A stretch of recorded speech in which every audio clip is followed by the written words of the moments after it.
It's a clip!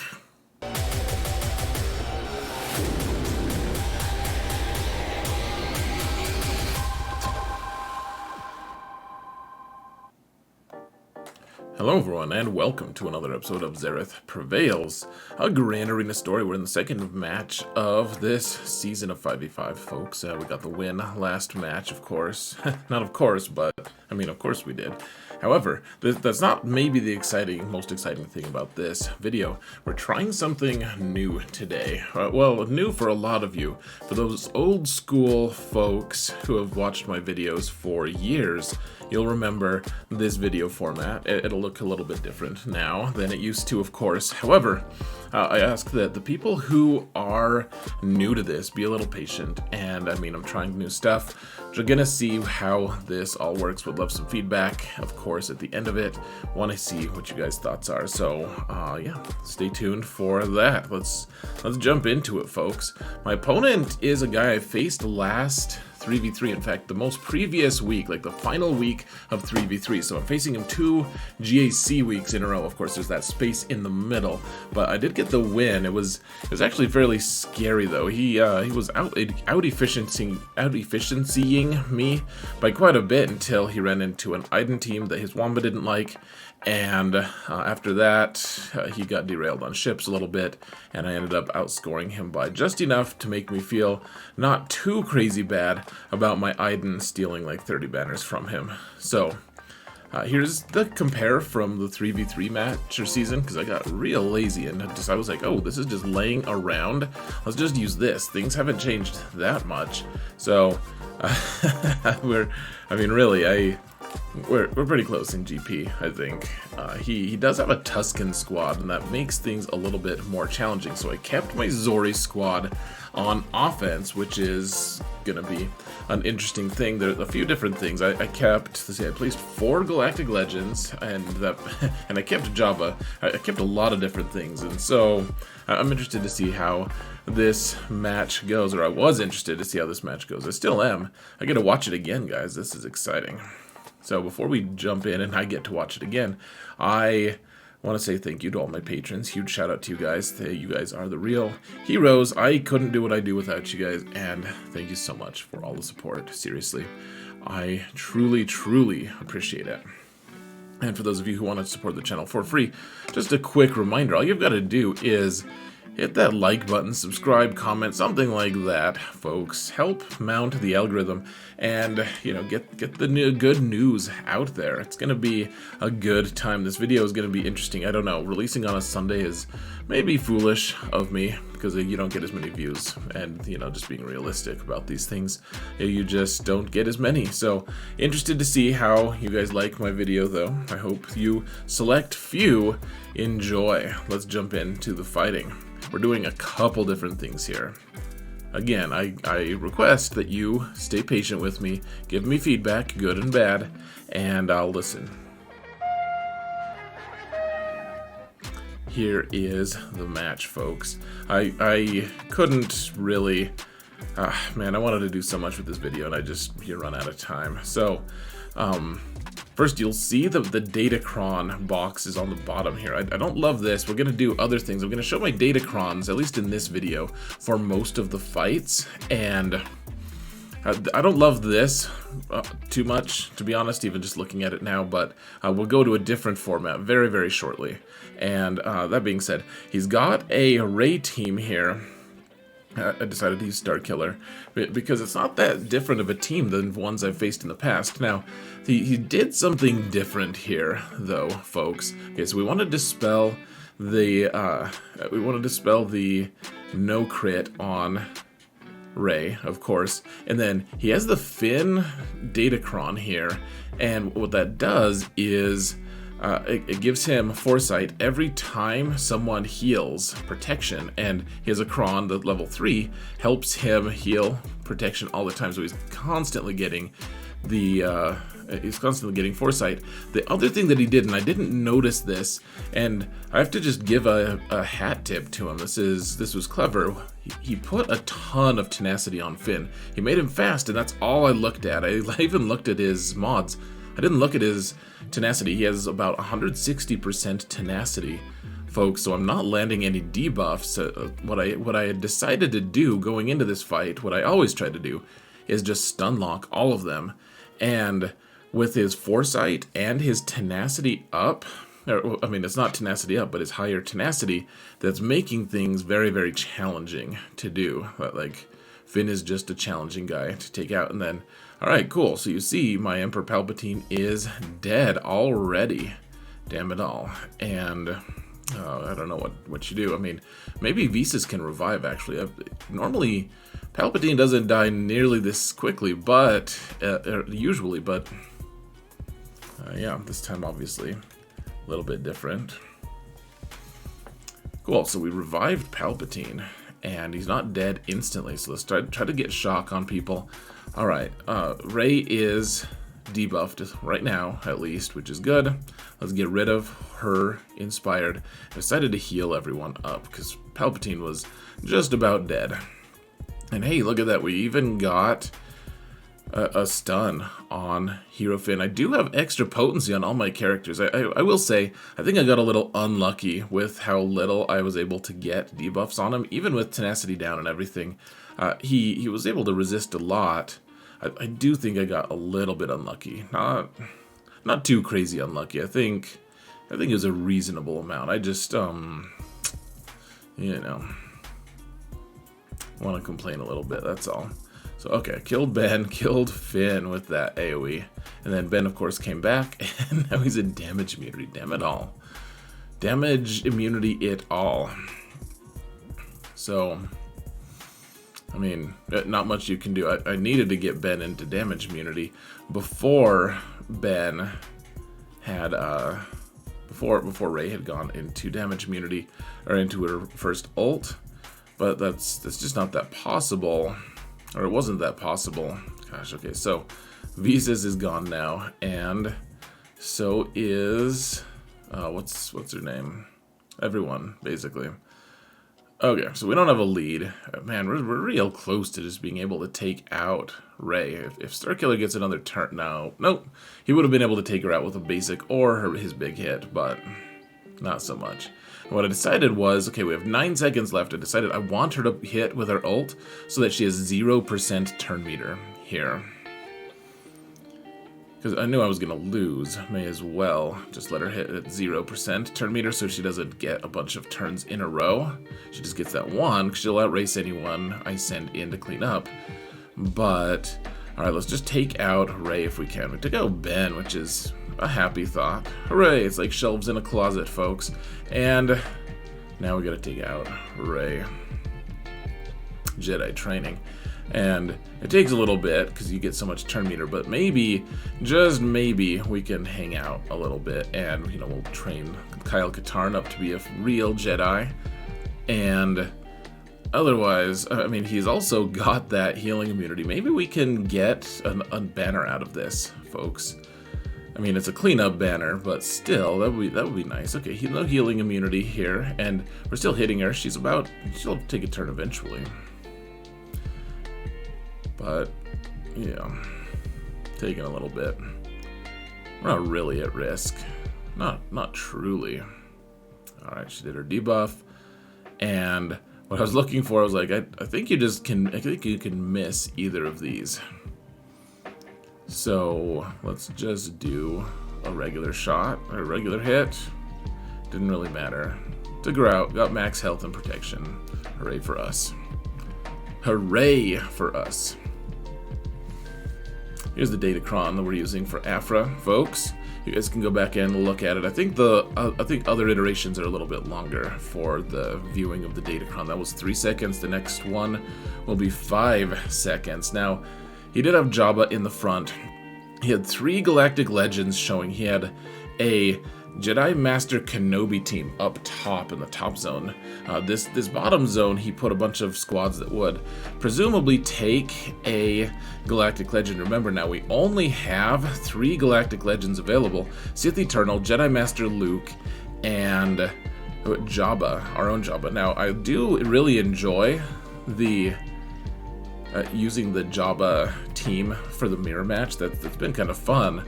for me lately, but I decided to keep Jabba for a different thing.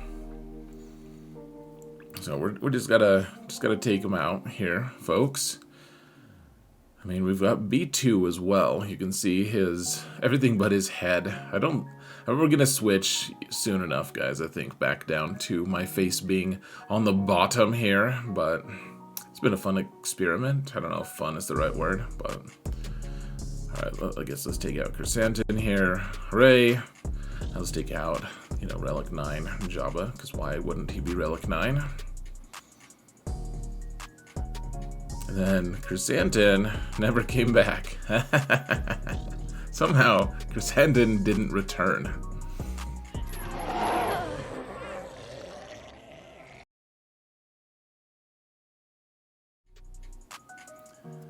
Here is the Jabba team we're going to use. We're going to use it to take out this Malgus if we can. Now, we started off feared by their HK, because HK had the 20% speed cron, or turn meter cron, whatever it's called, and now everyone is feared. Well, not everyone, because remember, Chrysanthemum's not the leader, it's Jabba, and because Darth Revan can't target Jabba at all, Chrysanthemum is just chilling, kind of. Yeah, let's dig out HK as much as we can. I decided he had enough thermals. Yeah, there he goes. There we go. And I don't know, so throwing the hat from Embo, maybe it wasn't the best idea. Maybe I should have instead. Okay, so let's put buff immunity on Savage. That way he can't get all his heal ups and all that stuff. And maybe Embo should have just done a basic there to dispel or something. I don't really know. Yeah, get the ultimate, eat Malgus. I know that laugh. And I mean, here's the thing, guys. Some people are using General Skywalker to kill Malgus teams, and it's pretty dicey. In fact, I think that's what my opponent ended up doing to me. Like, just real minor spoiler, but it can cost a lot of banners.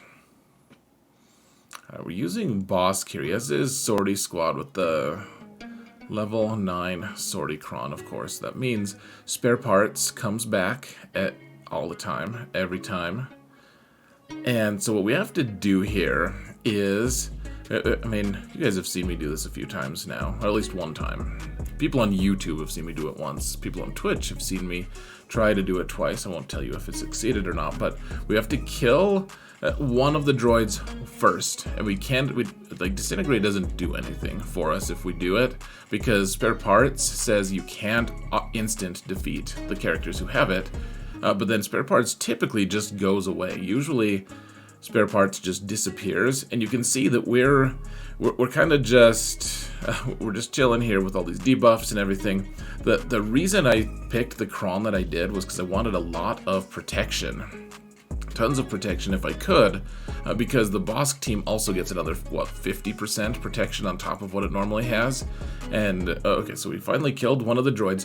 When Sortie takes a turn, if Sortie were to take a turn, which she didn't, haha. But if she had, we were able to disintegrate her, then the rest of them would get that spare parts buff, but Sortie would not get that buff. Look at Droideka. I realized halfway there, I was like, oh, Droideka is not actually stealth. He's just sitting in a relatively stealthy locale. So now he's stealthy in the sense that he's parts strewn about. Bespin. We froze him in carbonite, folks. We did it. The bastard's finally gone. T3, man. Tanky little guy. The T stands for tanky. Or maybe it stands for teeth for some reason that we don't know. There's like a story behind it somehow. I don't know. Now, how many Galactic Legends did he place in the back? I was kind of worried that he placed Lord Vader. I didn't realize, like, he also placed Jedi Master Luke, which surprised me. It was surprising. Alright, but I kept Reva for offense this time, folks, because he has Tuskens. He had Tuskens, and Tuskens... Oh no, he was gonna have to save Traya to kill my Reva. I decided I didn't want to just give up my Riva squad in exchange for Treya. I wanted to use Riva to kill something. Awesome. And alright, so we're targeting Thrawn. Note that we're not doing much damage to Thrawn despite his death mark, because it's, Lord Vader just limits the types of damage people can do, but we can target Thrawn, which is nice, and we could also target whoever the heck else it was in the back that I don't remember, because they're dead now, and, this is the power, guys, of Riva. Everyone here is like Relic 9 or 8 or something. And Lord Vader, I don't think he's taken a turn yet. Yeah, we don't have any damage over time debuffs on us, so far we haven't really taken a turn, or he hasn't taken a turn. And here's the thing, folks. I don't really think that this is wonderful. Like that we can just destroy the most expensive and hard to get Galactic Legend in the game this hard. I mean, sometimes he can break free, sometimes he can win, but this is just I don't know. It's a bunch of marquees, and I mean, I guess there's a legendary and the conquest or a territory battle unlock. It seems too easy for some reason. I'm not ungrateful, and I'll use it as long as it's here. It just seems a little overpowered to me. I don't know. Vader, this is an unexpected pleasure. We're honored by your presence. You guys can let me know what your thoughts are. Remember, when we kill him, he'll probably come... Oh no, I'm thinking of Riva. If he kills Riva, she'll come back. What am I looking for? Oh, I'm looking to see if he's in ult or not, because I couldn't tell.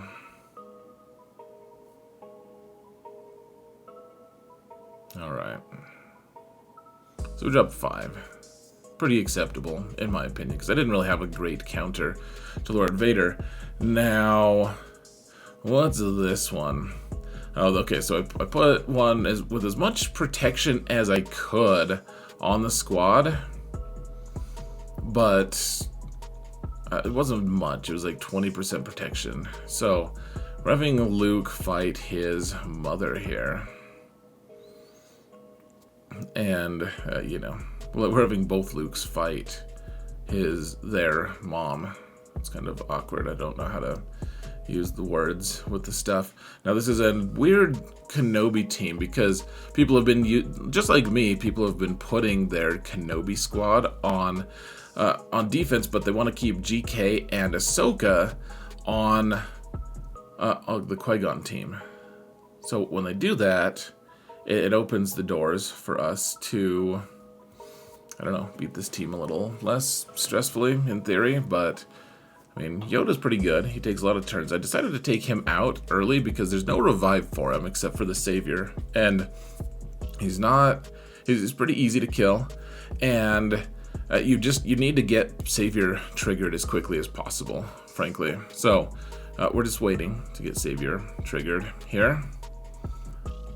As a side note, folks, I forget what happened. My Jedi Master Luke, maybe it's on my alt. I think he was on my alt account. Okay, they do have the cron here that denies revives. So deleted my poor Yoda. Can't get him back from revives, so we're not going to even try.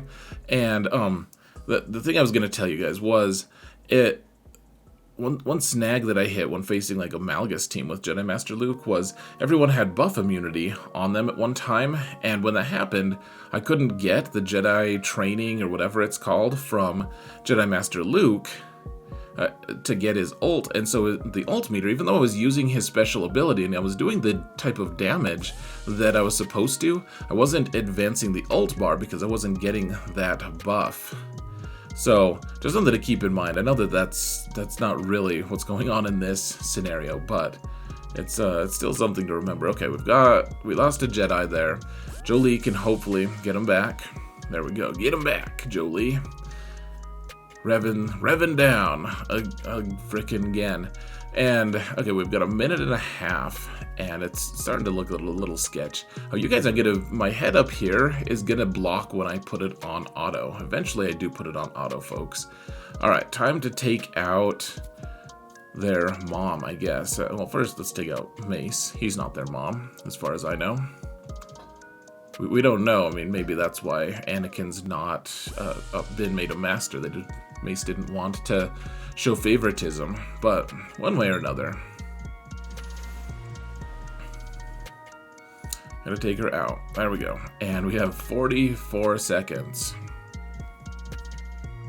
Come on, guys. You can do this. Can't you? Can you do it? Can you? I'm not totally convinced that you can. 25 seconds. Come on, guys. And he heals himself. Dear Lord. Alright, at some point, yeah, my cursor just disappeared. Yeah, here's where we hit auto. We have 11 seconds left, folks. Please, auto, save me. And auto did. Thank you, auto. Do you remember your mother? Your real mother? Here's our Imperial Trooper, Kron. Here's what's dirty, folks. You get the 20% turn meter Kron, and then you put Armor Shred with Gideon here on Jedi Master Luke. We have the Kron you guys saw that denies if a droid kills someone, then they can't be revived. And so Jolee is kind of redundant here. And the only one who's really going to gain turn meter passively is Barriss, but we're not even doing that many crits here. Now, you don't want to reduce turn meter because Jedi Master Luke might actually just outrun us if we do. I didn't do the math of that. So, alright, kill Jedi Master Luke. Now we can reduce the turn meter here, which is fairly fancy. Remember, Barriss's abilities don't work if you're not critting. And Dark Trooper on his basic doesn't crit. Look at you, Shock T, hitting back. But, I mean, easy enough here, folks.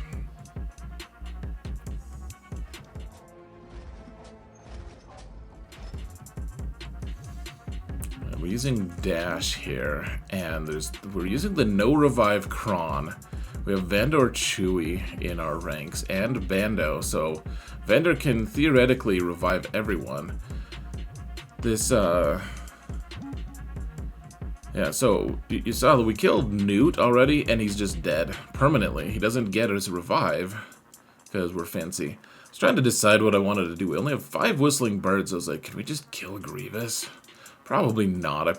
What I should do here, guys, is just shoot B1. Shooting B1 would have been best because we would have gotten rid of a ton of stacks. Now, we did take out that poor B2, the hapless. B2, the hapless. Let's protect Vandor. He's our lifeline here.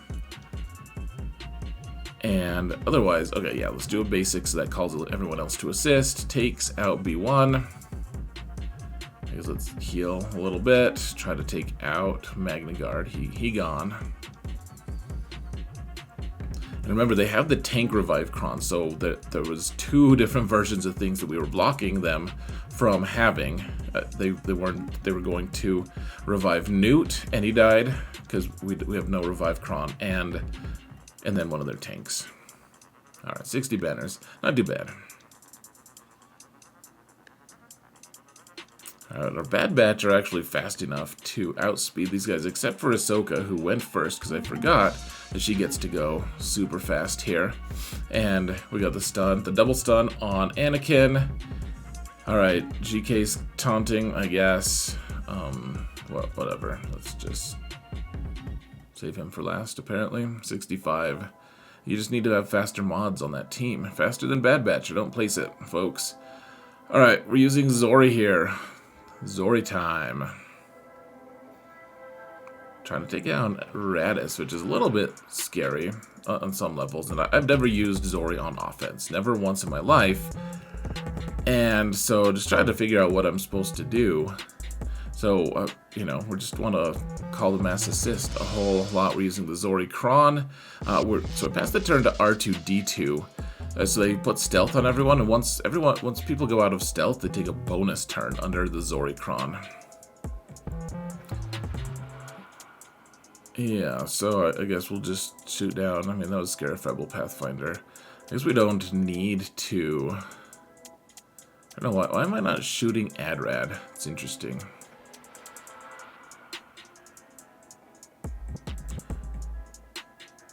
Yeah, so with R2 here, we're also, whenever we crit, we get rid of those extra exposes. I mean, then we get more exposes on us, but we don't add up to a bunch. And ADRAD went down super easy. Barely an inconvenience. Pretty easy, folks.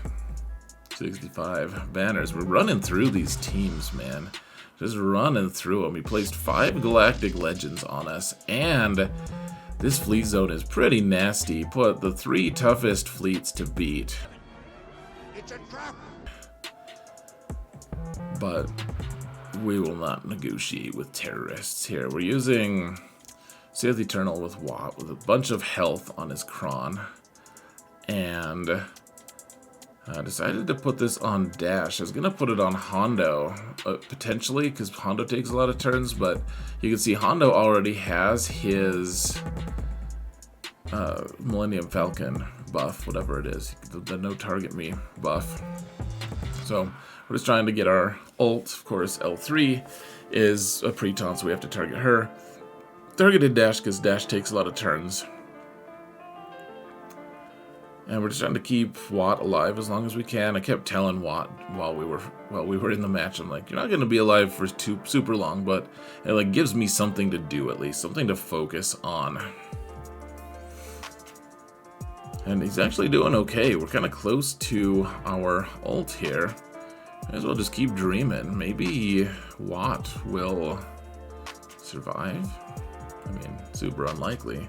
The other reason we want to link Dash, or we wanted to link Dash, and then I eventually did re-link to get Hondo out, because Hondo's the one who can do some crazy mounting damage. The reason I was linking Dash was because I didn't want him to crit me either. I didn't want his damage, you know, when they're linked, you can't crit. So, alright, keep going, Watt. Don't die on me. Remember, Vandor is still here to revive Dash. So, killing Dash isn't going to do anything until we take out Vandor. So I linked Vandor. And I'm just hitting Dash for fun. Because it is fun, apparently. And look at that. Watt even survived somehow. Somehow, Watt didn't need to come back. 66, which is fairly fitting, I suppose. And now, not too bad. We dropped that first fight with Ray, or with Starkiller on Ray, which was a really sneaky move of my opponent in a good way. I was very impressed by that Finn tenacity boost. I decided to use Profundity against his Executor, like we usually do.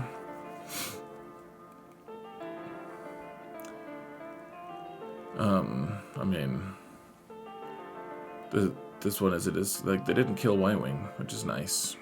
So usually they kill Y-Wing. Sometimes they kill it. It's just a question mark of if they kill Y-Wing super fast, then can they do enough damage to either Falcon or Outrider? And then things get bad, of course. I will point out that this isn't a 100% counter. It's just the best that I have, so that I don't have to think too hard about it. And when it does work, which is you usually get either 72 for them killing your Y-Wing or 75 for them not killing your Y-Wing, which is a pretty good return. And if you do lose, usually you're able to take out enough ships that the cleanup isn't too bad. Intensify forward firepower! Too late! I think this is a pretty good use of Profundity, folks, especially if you want mental health. You know, if you want safety for mental health. I don't know what to, like, sell. You want mental health to not be an issue for you. I don't have words, folks, but neither does Executor.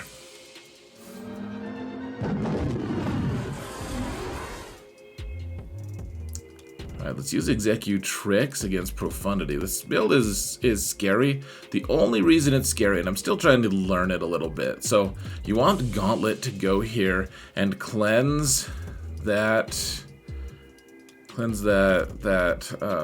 Scythe.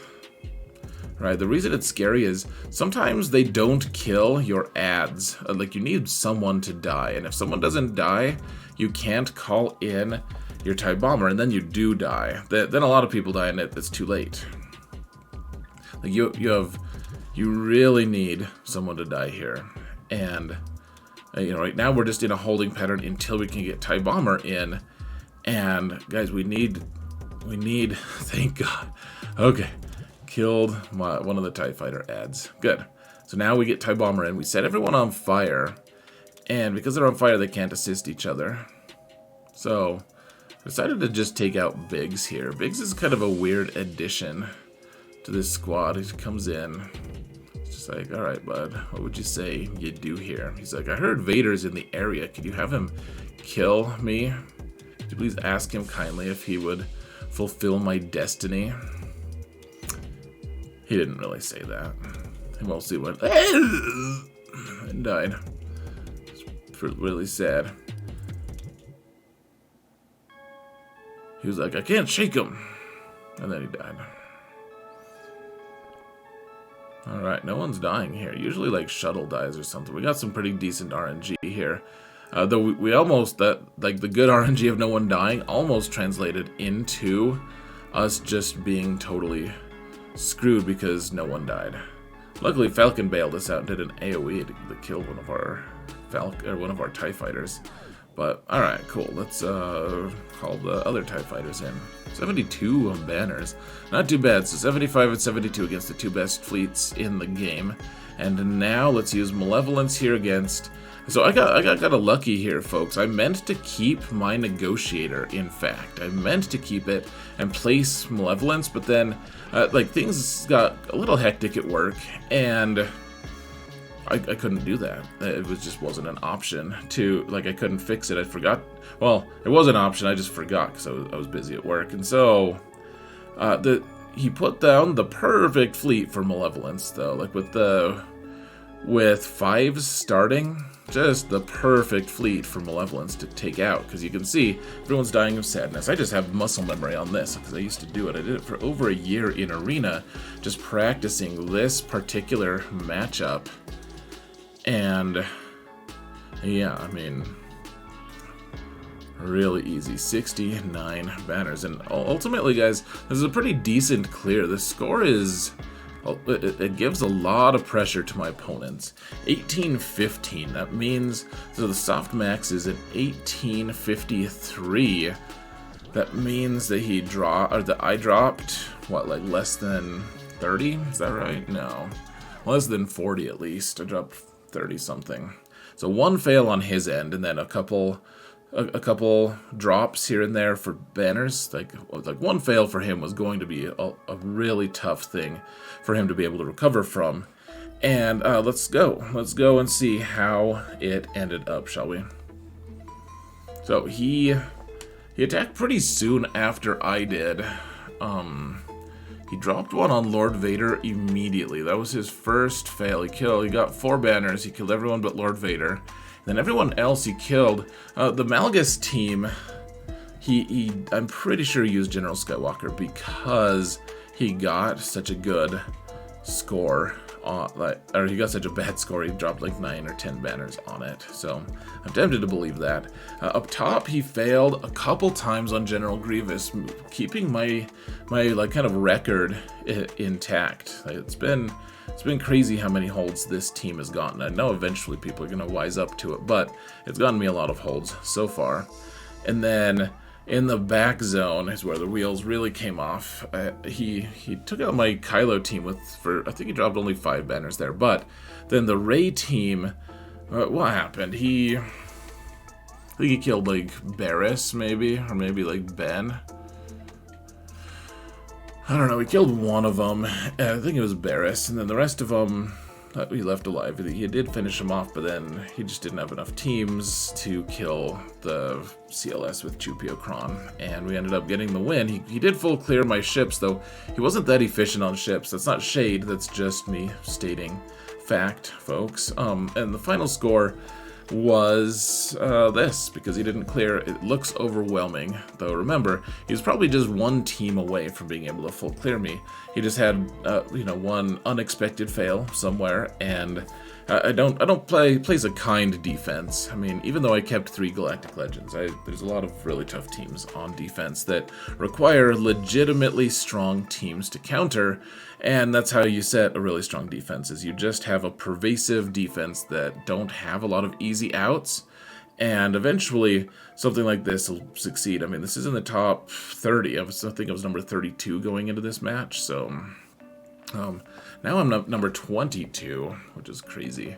I mean, so my opponent didn't have Riva, which is, I guess I should have pointed that out at the start. I don't know why I just forgot to. I wasn't trying to hide it. But yeah, it was nice to have Riva as, I mean, it is, like, I deleted a Lord Vader team that my opponent wasn't, like, allowed to use, kind of. Like, he couldn't use his Inquisition for the same thing. I'm sure that his guild is going to get it soon. He's in a really good guild called Chibakwa, but for now, I was able to, you know, obviously able to have that advantage. The thing is, he does have Tuscans, though, as well. So, I mean, I guess I'll just say, like, yes, Riva's better than having Tuscans, I think. But keep in mind that you know, at this level, if you don't have a team, it can be a big impact. That's why I kept Zori for offense, for instance, because Tuscans just delete Zori, apparently, on defense. Now, I will just say this, guys. I know that it was with Datacrons and everything, and you could do the same thing to some Lord Vader teams, but Jedi Master Luke was just so indefensible there. Like, we killed him with troopers, with, like, one of the cheapest teams out there. Really kind of embarrassing. Not on my opponent's end. Just, you're a freaking galactic legend, dude. Step up. You know? Like, stop sucking. Like, maybe with that weird alien that gives green milk can be his lifter. I don't really know. We can have one of the frog people who like get annoyed about the cottages being destroyed. Could be his lifter. We need something, though, folks. He needs something because he's not where he should be. He needs to have someone who's a Jedi, in fact, or it breaks all of his rules. But anyways, let me know what you think. Hopefully I've inserted all the clips by now, and you guys love them. Hopefully the Datacron stuff was also good. I don't know if I'm going to spice these things up forever. I'm just not sure if that's going to be what we do on this channel, but I wanted to try it just to see. It takes way more time, but you know, if it's a good effect, then I'd love to hear it, guys. Thank you all so much for watching, and remember that in all things, Xaereth prevails. Have a good one, folks.